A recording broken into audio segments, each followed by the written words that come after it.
जय माता दी दोस्तों, आप सभी को कान्हा जी की छठी की हार्दिक शुभकामनाएं। दोस्तों, आज हम इस वीडियो में बात करेंगे कि कान्हा जी की छठी साल 2025 में कब मनाई जाएगी, इसकी सही तारीख क्या है और कान्हा जी की छठी की पूजा की विधि क्या है। छठी पूजा कैसे करनी चाहिए, इस दिन कान्हा जी को क्या भोग लगाना चाहिए, भोजन में नमक डालें या नहीं डालें, क्या इस दिन व्रत रखना जरूरी है, इन सभी विषयों की जानकारी आपको इस वीडियो में मिलने वाली है, इसलिए लास्ट तक वीडियो को अवश्य देखें। लेकिन वीडियो शुरू करने से पहले आपसे निवेदन है कि यदि वीडियो थोड़ा सा भी अच्छा लगे तो कृपया वीडियो को एक लाइक अवश्य करिएगा और मनोकामना पूर्ति के लिए कमेंट बॉक्स में जय श्री कृष्ण अवश्य लिखिएगा।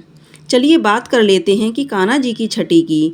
दोस्तों, जन्माष्टमी का पर्व मनाने वाले हर भक्त को छठवें दिन कान्हा जी की छठी जरूर मनानी चाहिए। इसके लिए जन्मोत्सव की भांति अपने पूजा घर या फिर मंदिर को खूब सजाना चाहिए और सुबह से लेकर शाम तक भजन कीर्तन पूजा आदि करनी चाहिए। इस पर्व को जो भी जन्माष्टमी की तरह बहुत धूमधाम से मनाना चाहिए। दोस्तों, कान्हा जी की छठी का दिन बहुत ही खास होता है। अगर आपने जन्माष्टमी के दिन लड्डू गोपाल जी का जन्म मनाया है, पूजा अर्चना की है, तो अवश्य ही आपको कान्हा जी की छठी भी मनानी चाहिए। इसी से जन्माष्टमी का व्रत उपवास सफल माना जाता है। हालांकि छठी के दिन कोई व्रत रखने की आवश्यकता नहीं होती है। इस दिन आप सिर्फ पूजा पाठ भजन कीर्तन करके सोहर गाएं, कान्हा जी को काजल लगाएं और नजरिया पहनाएं, सुंदर वस्त्र पहनाकर उन्हें सजाएं, भोग आदि लगाएं। चलिए जान लेते हैं कि कान्हा जी की छठी सुबह करनी चाहिए या शाम को।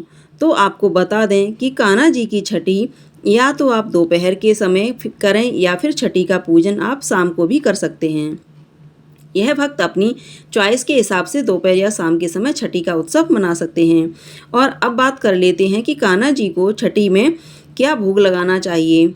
तो आपको बताना चाहूँगी कि कान्हा जी की छठी के दिन कड़ी चावल का भोग विशेष रूप से लगाया जाता है। इसके अलावा आप चाहे तो 56 भोग भी बना सकते हैं या फिर पंचामृत, पंजीरी, माखन, मिश्री, पूरी, पुआ इत्यादि का भोग लगाया जा सकता है।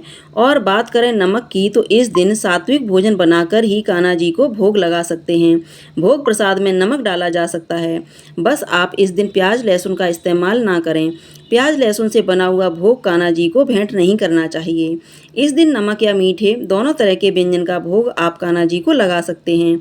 और अब बात कर लेते हैं कि कान्हा जी की छठी किस प्रकार करनी चाहिए, इसकी पूजा विधि क्या है।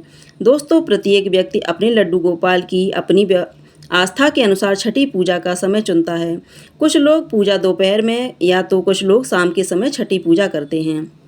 आप छठी पूजन से पहले अपने तन मन को शुद्ध कर लें और पूजा स्थल को भी साफ सुथरा करके गंगा जल छिड़क कर शुद्ध कर लें और सभी पूजन सामग्री को अपने पास रखें। इसके बाद जिस तरह से बच्चे की छठी मनाई जाती है, उसी तरह से कान्हा जी की भी छठी मनानी चाहिए। जैसे छठी वाले दिन बच्चे को स्नान कराया जाता है, वैसे ही कान्हा जी को भी हमें स्नान कराना चाहिए। आप कान्हा जी को पंचामृत से स्नान कराएं, इसके बाद गंगा जल से स्नान कराएं, फिर उन्हें साफ सुथरे किसी कपड़े से पोंछ लें और नए वस्त्र आभूषण आदि पहनाकर उनका श्रृंगार करें। इसके बाद उन्हें किसी सिंहासन या झूले में विराजित करें। अब आप लड्डू गोपाल को विधिवत पूजा अर्चना करें। आप लड्डू गोपाल को चंदन, केसर, हल्दी, फल, फूल, धूप, दीप आदि जलाएं। छठी पूजा में आप उनकी प्रिय चीज़ें जैसे बांसुरी, माखन, मिश्री, मोर पंख आदि जरूर शामिल करें। तुलसी पत्र शामिल करें और फिर कान्हा जी की बुआ के रूप में या तो आप कोई अन्य महिला कान्हा जी की आंख में काजल लगाए, साथ ही उन्हें नजरिया भी पहनाएं और उन्हें सुंदर भाव से झूला आदि झुलाएं।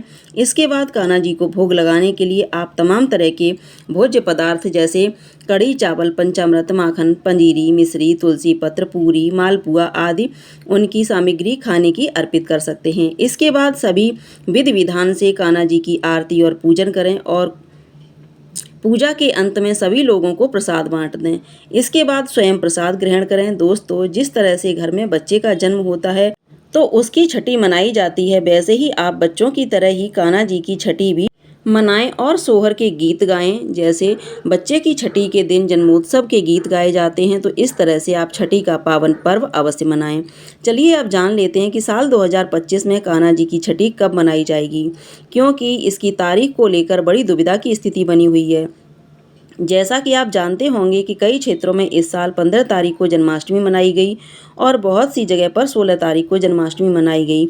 हालांकि अधिकतर स्थानों में 16 अगस्त को ही जन्माष्टमी का पर्व मनाया गया। जिन्होंने 15 अगस्त को जन्माष्टमी मनाई है वह लोग 20 अगस्त 2025 दिन बुधवार को कान्हा जी की छठी मनाएंगे। लेकिन जिन लोगों ने 16 अगस्त को कान्हा जी का जन्म किया है वह लोग 21 अगस्त 2025 दिन गुरुवार को कान्हा जी की छठी मनाएंगे, क्योंकि छठा दिन इसी दिन पड़ रहा है। आप 21 अगस्त को ही कान्हा जी की छठी मनाएं।